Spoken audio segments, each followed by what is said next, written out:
ನಮಸ್ಕಾರ,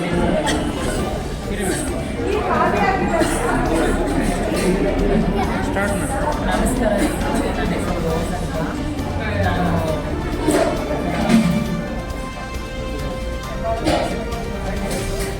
ಒಳ್ಳೆ ಖುಷಿ ಇದೆ. ಎಲ್ಲರೂ ಪ್ರೀತಿ ವಿಶ್ವಾಸ ಎಲ್ಲ ಸಂಘಟನೆ ಹೇಳ್ಕೊಳ್ತೀನಿ. ನಮ್ಮನ್ನು ಒಳ್ಳೆ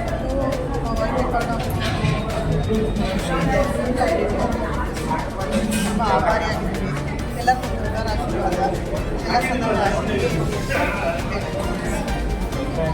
ಇದೇ ಥರ ಸಮಾಜ ಸೇವೆ ನಮಗೂ ಮುಂದೆ ಮುಂದುವರಿಬೇಕು ಅಂತ ಥ್ಯಾಂಕ್ ಯು. ಒಳ್ಳೆಯದಾಗಲಿ. ನೀವು ಎಷ್ಟು ವರ್ಷದಿಂದ ಈ ಸಮಾಜ ಸೇವೆಯಲ್ಲಿ ತೊಡಗಿದ್ದೀರಾ? 3 ವರ್ಷದಿಂದ ಇನ್ನು ಮುಂದೆ ಮಾಡಬೇಕು. ಈ ರಿಯಾಲಿಟಿ ಬುಕ್ ಆಫ್ ವರ್ಲ್ಡ್ ರೆಕಾರ್ಡ್ಗೆ ನೀವು ಆಯ್ಕೆ ಆಗಿದ್ದೀರಲ್ಲ, ಅದು ನಿಮ್ಗೆ ಹೇಗೆ, ಯಾರು ನಿಮ್ಗೆ ಅಪ್ರೋಚ್ ಮಾಡಿದ್ರು, ಹೇಗೆ ಸಿಕ್ತು, ಅದ್ರ ಬಗ್ಗೆ ಸ್ವಲ್ಪ ಏನಾರು ಹೇಳ್ಬೋದಾ? ರಿಯಾಲಿಟಿ ವರ್ಲ್ಡ್ ಆಫ್ ಫಸ್ಟ್ ಒಂದು ಹಿಂದೆ ಫಂಕ್ಷನಿಗೆ ಒಂದು ಇನ್ವಿಟೇಷನ್ ಬಂತು. ಅದಾದಮೇಲೆ ನಮಗೆ ಕರಾಟೆ ಸರ್ ಒಂದು ಹೇಳಿದ್ರು, ನಮಗೆ ಈ ಥರ ಇದೆ, ಒಂದು ನಿಮ್ಮನ್ನು ಮುಗಿಸ್ಕೊಳ್ತೀವಿ ನಾವು, ಏನೂ ಇಲ್ಲ ಅಂತ ಹೇಳ್ಬಿಟ್ಟು ಅವನು ಸ್ವಲ್ಪ ಎಲ್ಲೋ ಹಿಂಗರಿಕೆ ಆಯಿತು ನಮಗೆ. ಆ್ಯಕ್ಚುಲಿ ನಾವು ಮೊದಲಿಂದಲೇ ಮಾಡ್ಕೊಂಡ್ಬಂದಿದ್ವಿ. ಮೀಡಿಯಾ ಇನ್ನೂ ನಮ್ಗೆ ಇಷ್ಟ ಇದ್ದಿಲ್ಲ.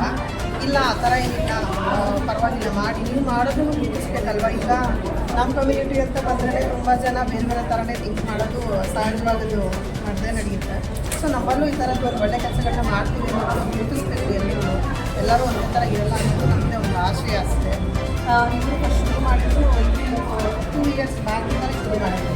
ಸೊ ಇದಾದ್ಮೇಲೆ ಇವಾಗ ಒಂದು ಮತ್ತೆ 2 ವರ್ಷದಿಂದ ಒಂದು ಸ್ವಲ್ಪ ಕಡಿಮೆ ಮೊತ್ತ ಮಾಡ್ತೀವಿ, ಜಾಸ್ತಿ ಪ್ರಮಾಣದಲ್ಲಿ ಮಾಡ್ತಿದ್ದೀವಿ, ಇನ್ನೂ ಹೆಚ್ಚು ಪ್ರಮಾಣದಲ್ಲಿ ಮಾಡ್ತೀವಿ. ಈ ಸಮಾಜ ಸೇವೆ ಅಂದರೆ ನೀವು ಯಾವ ರೀತಿ ಸಮಾಜ ಸೇವೆ ಮಾಡಿದ್ದೀರ? ಹಾಗಾದರೆ ಸಮಾಜ ಸೇವೆ ಬಡ ಮಕ್ಕಳಿಗೆ ಬುಕ್ಸು, ಆ ಥರ ಫೀಸ್ಗಳಿಗೆ ಹೆಲ್ಪ್ ಮಾಡೋಕ್ಕಾಗಲಿ, ಮತ್ತು ಬಡ ಜನರಿಗೆ ವಲಸೆ ಬಂದಿರೋ ಕಾರ್ಮಿಕರಿಗಾಗಲಿ ಅವ್ರಿಗೆ ಸ್ವಲ್ಪ ಹೆಲ್ಪ್ ಮಾಡ್ಕೊಂಡು. ಹಾಗಾದರೆ ನೀವು ಸಮಾಜಕ್ಕೆ ಏನು ಸಂದೇಶ ಕೊಡ್ಬೋದು, ಒಂದೇ ಮಾತಲ್ಲಿ ಹೇಳೋದಾದ್ರೆ? ಸಮಾಜಕ್ಕೆ ಏನು ಸಂದೇಶ ನಾನು ಕೊಡೋಕ್ಕೆ ಇಷ್ಟಪಡ್ತೀನಿ ಅಂದರೆ, ಯಾವ ವ್ಯಕ್ತಿ ಒಂದು ಪರಿಸ್ಥಿತಿ ನಿಂತಲೋ ಆ ಪರಿಸ್ಥಿತಿ ಅನುಗುಣವಾಗಿ ನಾವು ಬದುಕಬೇಕಾಗುತ್ತೆ. ಇವಾಗ ನಾವು ಟೀ ಶಾಪ್ ಮಾಡಿದ್ರೆ ನಾವು ಟೀ ಶಾಪಲ್ಲಿದ್ದೀವಿ ಅಂತ, ಒಂದು ಬಟ್ಟೆ ಶಾಪಲ್ಲಿದ್ದರೆ ಒಂದು ಬಟ್ಟೆ ಶಾಪಲ್ಲಿದ್ದೀವಿ. ನಾನು ಏನು ಜನರಲ್ಲಿ ಕೇಳ್ಕೊಳ್ಳೋದು ಇಷ್ಟಪಡ್ತೀನಿ ಅಂದರೆ, ಪರಿಸ್ಥಿತಿಗಳು ಹೆಂಗಿರುತ್ತೋ ಆ ವ್ಯಕ್ತಿಗಳನ್ನ ಅದೇ ಥರ ನೋಡಬೇಕು, ದೃಷ್ಟಿಕೋನ ಬದಲಾಗಬೇಕು ಫಸ್ಟು.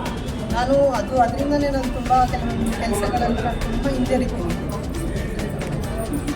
ಹಿಂಜರಿಯೋಕ್ಕೆ ಪ್ರಯತ್ನ ಆಗುತ್ತೆ. ಯಾಕಂದರೆ ನಾವು ಒಳ್ಳೆ ಕೆಲಸಗಳು ಮಾಡಬೇಕಾದ್ರೆ ಅದನ್ನು ಗುರುತಿಸ್ತಾರೆ ಅಂದಾಗ ನಮ್ಮ ಪರಿಸ್ಥಿತಿಗಳು ಹೆಂಗಿರುತ್ತೆ ಅದನ್ನು ಸ್ವಲ್ಪ ಅರ್ಥ ಮಾಡ್ಕೋಬೇಕು. ಅವರು ಈಗ ನಮ್ಗೆ ಏನೇ ಕಷ್ಟ ಇದ್ದರೂ ನಾವು ಇನ್ನೊಬ್ರಿಗೆ ಸಹಾಯ ಮಾಡುವಂಥ ಮನಸ್ಥಿತಿ ಇಟ್ಕೊಂಡಿದ್ದೀವಿ ಅಂದಾಗ ಅವರು ನಮ್ಮ ಜೊತೆ ಕೈ ಜೋಡಿಸಿ, ಇಲ್ಲ ನಾವಿದ್ದೀವಿ ನೀವು ಮಾಡಿ ಅನ್ನೋ ಥರ ಇನ್ನೂ ಹೆಚ್ಚು ಜನ ಪ್ರೋತ್ಸಾಹ ಮಾಡಿಬಿಟ್ರೆ ಇನ್ನೂ ಹೆಚ್ಚೆಚ್ಚಾಗಿ ನಾವು ಕೆಲಸ ಮಾಡೋದು ಈಗ ಆಭಾರಿಯಾಗಿರ್ತೀವಿ ಅಂತ ನಾನು. ಇವಾಗ ಎಲ್ಲರೂ ಹೇಳ್ತಾರೆ, ದುಡ್ಡು ಕೈ ತುಂಬ ಜೋಬಲ್ಲಿ ದುಡ್ಡು ಮಾಡಿಕೊಂಡೆ ಸಮಾಜ ಸೇವೆ ಮಾಡಬೇಕು, ಅವ್ರು ನನ್ನ ಹತ್ರ ಒಂದು ಆಡಿ ಕಾರ್ ಇಟ್ಕೊಂಡೆ ಸಮಾಜ ಸೇವೆ ಮಾಡಬೇಕು, ನನ್ನ ಹತ್ರ ಒಂದು 15-20 ಎಕರೆ ಜಮೀನು ಇದ್ರೇ ಮಾಡಬೇಕು, ಈ ಥರ ಮೆಂಟಾಲಿಟಿ ಮೈಂಡ್ ಅವ್ರಿಗೆ ನೀವೇನು ಹೇಳಿ ಬಂದ್ರಿ ನೀವು? ನಾನು ಏನು ಹೇಳ್ತೀನಿ ಅಂದರೆ, ಉದ್ದೇಶ ಇಲ್ಲ ಯಾರೂ ಮಾಡಲ್ಲ. ಈಗ ನಾವು ಏನಕ್ಕೆ ಮಾಡ್ತೀವಿ ಅಂದರೆ, ನಾವು ಆ ಕಷ್ಟಗಳನ್ನ ಎಲ್ಲ ಎದುರಿಸ್ಬಿಟ್ಟು ಬಂದಿರೋದು. ಇವಾಗ ಅವರು ಬಡ ಮಕ್ಕಳು ಈ ವಲಸೆ ಬಂದಿದ್ದಾರೆ ಅಂದರೂ ನಾವು ವಲಸೆನೇ ಬಂದಿರೋದು. ನಾವು ಆ ಟೈಮಲ್ಲಿ ಕಷ್ಟಪಟ್ಟಿದ್ದೀವಿ. ಇವಾಗೇನೂ ಪರವಾಗಿಲ್ಲ, ನಮ್ಮ ದೊಡ್ಡವರಿದ್ದಾರೆ, ಅವರು ನೋಡ್ಕೊತಾರೆ. ಅಷ್ಟು ಕಷ್ಟ ನಾನು ಬಂದಿಲ್ಲ, ಇದು ತುಂಬ ಕಷ್ಟಪಟ್ಟೆ ಬಂದಿರೋದು. ಇವಾಗ ಅವ್ರಿಗೆ ಏನು ಅನಿಸುತ್ತೆ ಅಂದರೆ, ನಮ್ಮ ಕಷ್ಟಗಳು ಎಲ್ಲೋ ಒಂದು ಸ್ವಲ್ಪ 100% ನಾವು ಅದನ್ನ ಕ್ಲಿಯರ್ ಮಾಡೋಕ್ಕಾಗಲ್ಲ. ನಮ್ಮ ಕೈಲಾಗಿದ್ದೆ ನಾವು ಮಾಡ್ಬೋದು. ಇವಾಗ ಉದ್ದೇಶ ಏನು ಗೊತ್ತಾ, ಸಮಾಜ ಸೇವೆ ಮಾಡ್ತಿದ್ದೀವಿ ಅಂದರೆ ಅವ್ರೊಂದು ಉದ್ದೇಶ ಇರುತ್ತೆ. ನಾವು ನೆಕ್ಸ್ಟ್ ಅವ್ರು ರಾಜಕೀಯಕ್ಕೆ ಬರ್ಬೋದು, ಉದ್ದೇಶ ಇಲ್ಲದೆ ಮಾಡಲ್ಲ. ಸೊ ನಾವು ಏನು ಕಲ್ಮಶ ಇಲ್ಲದೆ ಒಂದು ಮನುಷ್ಯರಿಗೆ ನಮ್ಮ ಕಡೆಯಿಂದ ಏನು ನೀತಿ ಕೊಡಬೇಕು, ನಮ್ಮ ಕಡೆಯಿಂದ ನಾವು ಎಷ್ಟು ಅವ್ರಿಗೆ ಸಹಾಯ ಮಾಡಬೇಕು ಅಷ್ಟು ನಾವು ಮಾಡ್ಕೊಂಡ್ಬಂದಿದ್ದೀವಿ. ಅಂದರೆ ನೀವು ಹೇಳೋ ಅರ್ಥ ಪ್ರಕಾರ ಸಮಾಜ ಸೇವೆಗೆ ಯಾವುದೇ ಹಣದ ಅವಶ್ಯಕತೆ ಇಲ್ಲ, ನಾವು ಪ್ರೀತಿ ಒಂದು ಒಳ್ಳೆ ಮನಸ್ಸಿದ್ರೆ ಸಾಕು. ನಮ್ಮಲ್ಲಿ ಎಷ್ಟಿರುತ್ತೆ ಅದರ ಅರ್ಧದ ನಾವು ಮನಸ್ಸಿಂದ ಪ್ರತಿಭಟನೆಗೆ ಸಮಾಜ ಸೇವೆಗೆ ಓಕೆ, ನಿಮ್ಮ ಹೆಸರು? ನಿಮ್ಮದು ಹೆಸರು? ನಿಮ್ಗೆಲ್ಲರಿಗೂ ಒಳ್ಳೆಯದಾಗಲಿ. ಇದೇ ಥರ ನೀವು ಹೇಳಿದ ಸಂದೇಶ ಪ್ರತಿಯೊಬ್ಬರಿಗೂ ತಲುಪಲಿ. ಥ್ಯಾಂಕ್ ಯು ಮ್ಯಾಮ್, ಧನ್ಯವಾದ.